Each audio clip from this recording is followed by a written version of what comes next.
نحمده ونصلي على رسوله الكريم أما بعد فأعوذ بالله من الشيطان الرجيم بسم الله الرحمن الرحيم وقلنا يا آدم اسكن أنت وزوجك الجنة وكلا منها رغدا حيث شئتما ولا تقربا هذه الشجرة فتكونا من الظالمين صدق الله العظيم اللهم صل على محمد وعلى آل محمد كما صليت على إبراهيم وعلى آل إبراهيم إنك حميد مجيد اللهم بارك على محمد وعلى آل محمد كما باركت على إبراهيم وعلى آل إبراهيم إنك حميد مجيد. سابقہ درس میں اللہ رب العزت نے اس آیت مبارکہ میں تمام فرشتوں کو آدم علیہ السلام کے لیے سجدے کا حکم فرمایا کہ آدم کو سجدہ کرو.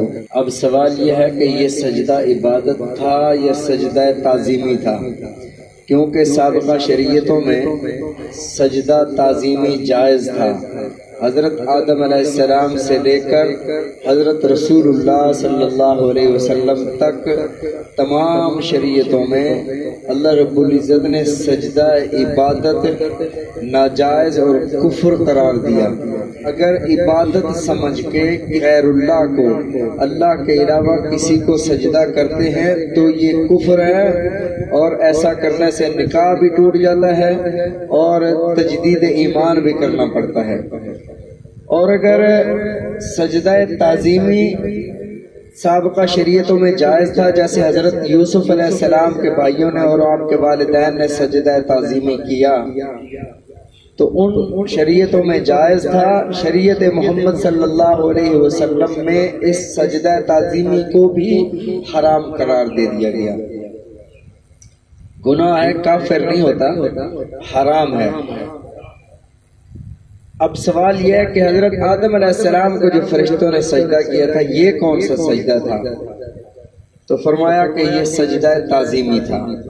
سوال یہ ہے کہ آپ کو تو اپنے مولانا حضرات فرماتے ہیں کہ کسی کے لیے سجدہ تعظیمی یا کسی کے لیے جائز نہیں ہے. اللہ رب العزت نے حضرت آدم کے لیے سجدہ کروایا فرشتوں سے. اس وقت مخلوق صرف فرشتے یا جن تھے اور حضرت آدم نبی تھے. اس سے معلوم یہ ہوتا ہے کہ حضرت آدم نبی تھے تو نبی کو جو بھی مخلوق ہو اس کا سجدہ کرنا جائز ہے. تبھی تو اللہ نے حکم فرمایا کہ آدم کو سجدہ کرو. اگر کوئی ہندو سوال اٹھائے کہ ہم بت کے آگے جھکتے ہیں، تم انسان کے آگے جھکتے ہو، ہم بت کے آگے جھکتے ہیں، تم ایک اینٹوں کے بنے ہوئے گھر کے سامنے جھک جاتے ہو، تو ان دونوں باتوں کا جواب یہ ہے کہ ہم سجدہ جو بیت اللہ کی طرف رخ کر کے کرتے ہیں یہ ہمارا رخ بیت اللہ کی طرف ہوتا ہے، سجدہ ہمارا اللہ کو ہوتا ہے. وہاں فرشتوں نے سجدہ کیا تھا تو سجدہ آدم کو نہیں تھا، وہ بمنزل قبلہ کے تھے حضرت آدم علیہ السلام. سجدہ پھر بھی اللہ کو تھا. اگر بیت اللہ کی جگہ پر یہ کمرہ نہ بنا ہو، یہ اینٹیں نہ ہوں، بالکل جگہ صاف ہو جائے، پھر بھی ہم اسی طرف رخ کر کے سجدہ کریں گے، کیونکہ اسی جگہ پر اللہ کی تجلیات کا نزول ہوتا ہے. اور ہندو جو ہیں وہ جس طرف بت ہوتا ہے اس طرف سجدہ کرتے ہیں. مسلمان بیت اللہ کو سجدہ کرتا ہے، ہندو بت کو سجدہ کرتا ہے. فرق یہ ہے کہ اس کا بت جہاں ہو وہ اسے سجدہ کرے گا، اور ہم بیت اللہ کو سجدہ نہیں کرتے، ہم اللہ کی ان تجلیات کو سجدہ کرتے ہیں جو بیت اللہ کی اس جگہ پر نازل ہوتے ہیں. اگر بیت اللہ کی اس جگہ پر عمارت نہ بھی ہو پھر بھی ہم سجدہ کریں گے، کیونکہ اللہ کی تجلیات کا یہ مرکز ہے. تو اللہ نے فرمایا، آج کی آیت مبارکہ میں فرمایا، ہم نے کہا اے آدم اسکن انتا وزوجک الجنہ، رہیں آپ انتا. اس انتا کا معنی عربی میں تو ہوتا ہے، لیکن ہم ادب کے لیے آپ کا لفظ اردو میں استعمال کرتے ہیں. تو اور تیری زوجہ جنت میں رہو، زوجک الجنہ۔ اس سے پہلے حضرت حوا کو اللہ نے پیدا فرمایا، پیدائش کا ذکر یہاں نہیں ہے، پیدائش کا ذکر ہے سورہ نساء میں، خلق منہا زوجہا۔ اللہ نے حضرت آدم علیہ السلام کی پسلی سے حضرت حوا کو پیدا فرمایا، تخلیق فرمایا۔ اللہ رب العزت انسانوں کو بتانا چاہتے ہیں کہ میں قانون کا پابند نہیں ہوں، تم قانون کے پابند ہو۔ فرمایا کہ انسانوں کے لیے قانون یہ ہے کہ شادی کرے گا تو بچہ اللہ عطا فرمائیں گے۔ اگر کوئی بندہ شادی نہ کرے اور بیت اللہ کے غلاف کو پکڑ کر اللہ سے مانگے اللہ مجھے بیٹا عطا فرما، تو اللہ تعالیٰ بیٹا نہیں دیتے جب تک وہ یہ اسباب اختیار نہیں کرتا۔ اللہ رب العزت نے حضرت آدم علیہ السلام کو بغیر ماں اور بغیر باپ کے تخلیق فرمایا اور انسانوں کو پیغام دیا کہ اللہ قانون کا پابند نہیں، تم قانون کے پابند ہو۔ پھر حضرت حوا کو پیدا فرمایا اور یہ بتایا کہ پہلے ماں اور باپ دونوں سے پیدا نہیں فرمایا تھا حضرت آدم کو، اور یہاں باپ تو موجود ہے ماں موجود نہیں ہے۔ حضرت حوا کو پیدا فرمایا، باپ موجود ہے ماں موجود نہیں۔ پھر اس کے خلاف کر کے دکھایا، حضرت عیسیٰ علیہ السلام کو پیدا فرمایا، ماں موجود تھی باپ موجود نہیں، یعنی ہر طریقہ کر کے دکھایا۔ اور انسانوں کو، جنوں کو جو مکلف ہیں، انہیں یہ دکھایا کہ اللہ کسی قانون کا پابند نہیں ہے، فعال لما یرید اس کی شان ہے، جب چاہے جیسے چاہے جہاں چاہے جو چاہے کرے، اللہ سے کوئی پوچھنے والا نہیں ہے۔ تو حضرت حوا کو پیدا فرمایا پسلی سے، پسلی ہوتی ہے ٹیڑھی، تو رسول اللہ صلی اللہ علیہ وسلم نے ارشاد فرمایا عورت کو اللہ نے پسلی سے پیدا فرمایا، پسلی ہے ٹیڑھی، تم اس کو سیدھا کرنے کی کوشش کرو گے تو یہ ٹوٹ جائے گی۔ فرمایا کہ عورت کا ٹوٹ جانا کسرها طلاق ہوا، اس کا ٹوٹ جانا پر طلاق پڑ جانا ہے، اس کو طلاق ہو جانا ہے۔ تو فرمایا کہ خامیاں تو ہر بندے میں ہوتی ہیں، انسان ہے تو اس کی خامیوں کو نظر انداز کر کے نباہ کرنے کی کوشش کرو، سیدھا کرنے کی کوشش کرو گے تو گھر تباہ ہو جائے گا، یہ پسلی ٹوٹ جائے گی۔ اور اسی طرح رسول اللہ صلی اللہ علیہ وسلم نے ارشاد فرمایا کہ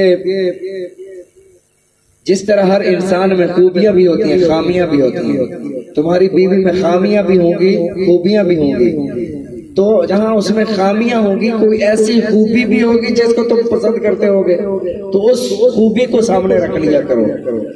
اور فرمایا تم میں سے بہتر وہ ہے جو اپنے گھر والوں کے لیے بہتر ہے۔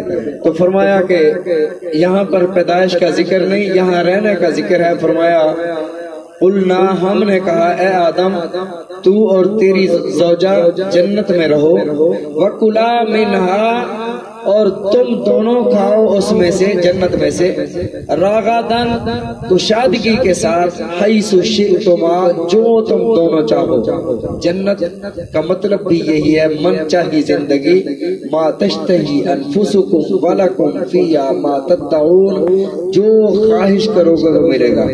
دل میں بھی سوچا ہے اللہ وہ خواہش پوری فرما دیں گے۔ کوئی پھل کھا رہا ہے، انار کھا رہا ہے، انگور کھا رہا ہے، سیب کھا رہا ہے، دل میں آیا سیب کھا رہا ہے، دل میں آیا میں نے انگور کھانے ہیں، یہ نہیں کہا جائے گا کہ وہ پودا کھڑا ہے وہاں سے جا کر توڑ لو، نہیں، بس وہی جو آپ کے منہ میں ہے نا وہی سیب کا ذائقہ، وہ انگور کا ذائقہ دینا شروع کر دے گا۔ یعنی جو دل میں خواہش ہوگی اللہ پوری فرمائیں گے۔ ایک صحابی نبی علیہ الصلوۃ والسلام کی خدمت میں حاضر ہوتے ہیں، عرض کرتے ہیں یا رسول اللہ صلی اللہ علیہ وسلم کیا جنت میں کھیتی باڑی ہوگی؟ مجھے تو کھیتی باڑی بڑی پسند ہے، میں کہتا ہوں کہ کھیتیاں ہوگئے، سبزیاں ہوں، میں پانی لگاؤں، ادھر سے بند کروں، کیاریاں بناؤں۔ آپ نے ارشاد فرمایا کہ جو خواہش کرو گے ملے گا، اگر تم کھیتی باڑی کرنا چاہو گے تو اللہ تعالیٰ وہاں تمہیں کھیتیاں عطا فرمائیں گے، کھیتی باڑی کرو۔ تو اللہ جو بندہ کھیتی باڑی کرنا چاہتا ہے اس سے جنت میں کھیتی باڑی کی بھی اجازت ہے۔ ایک صحابی عرض کرتے ہیں یا رسول اللہ جنت میں بچے بھی پیدا ہوں گے؟ آپ نے فرمایا جو خواہش کرو گے ملے گا، لیکن اس طرح نہیں ہوگا جس طرح دنیا میں ہے، بس خواہش کے مطابق بچہ پیدا ہوا، جوان ہوا، یہ ایسے 1 سال 2 سال جیسے خدمتیں کرنا پڑتی ہیں، یہ سلسلہ نہیں ہوگا۔ مولانا قاسم نانوتوی رحمۃ اللہ علیہ سے کسی نے پوچھا کہ حضرت جنت میں حقہ بھی ہوگا کہ ہم جنت میں حقہ پی لیں؟ تو انہوں نے فرمایا حقہ تو ہوگا لیکن اس کی آگ تمہیں جہنم سے لینے جانا پڑے گی۔ تو یعنی ایسی چیز کہ حقہ یا سگریٹ یا ایسی چیزیں جس سے دنیا میں لوگ نفرت کرتے ہیں، ایسی چیزیں جنت میں نہیں ہوگی۔ وہ پاک جگہ ہے، پاک لوگوں کے لیے ہے۔ تو اللہ نے جنت بنائی، اللہ نے فرمایا جو چاہے جیسے چاہے کھاؤ پیو، لیکن ایک پابندی ہے تم پر، وَلَا تَقْرَبَا هَٰذِهِ الشَّجَرَةَ، اس درخت کے قریب نہ جانا۔ ایک درخت، اس درخت کی اللہ نے تعین نہیں فرمائی، تعین نہیں فرمایا کہ یہ درخت ہے۔ اب مفسرین کرام رحمہم اللہ نے کسی نے کہا وہ گندم کا درخت تھا، کسی نے کہا انگور کا تھا، کسی نے کہا بادام کا تھا، کسی نے کہا کہ زیتون کا درخت تھا۔ بہرحال جو بھی درخت تھا تعین نہیں ہے کہ کون سا درخت تھا۔ کل انشاءاللہ عرض کریں گے کہ گندم کا بھی درخت ہوتا ہے۔ لوگ جو مفسرین بھی فرماتے ہیں گندم کا درخت، تو گندم کا بھی درخت ہوتا ہے۔ اس پر بھی امام ابو داؤد رحمۃ اللہ علیہ نے کئی مثالیں ارشاد فرمائی۔ انشاءاللہ اس کو کل ذکر کریں گے۔ اللہ تعالی ہم سب کو سمجھنے کی، عمل کرنے کی توفیق عطا فرمائے۔ رسول اللہ صلی اللہ علیہ وسلم کے فرامین سمجھنے کی، عمل کرنے کی توفیق عطا فرمائے۔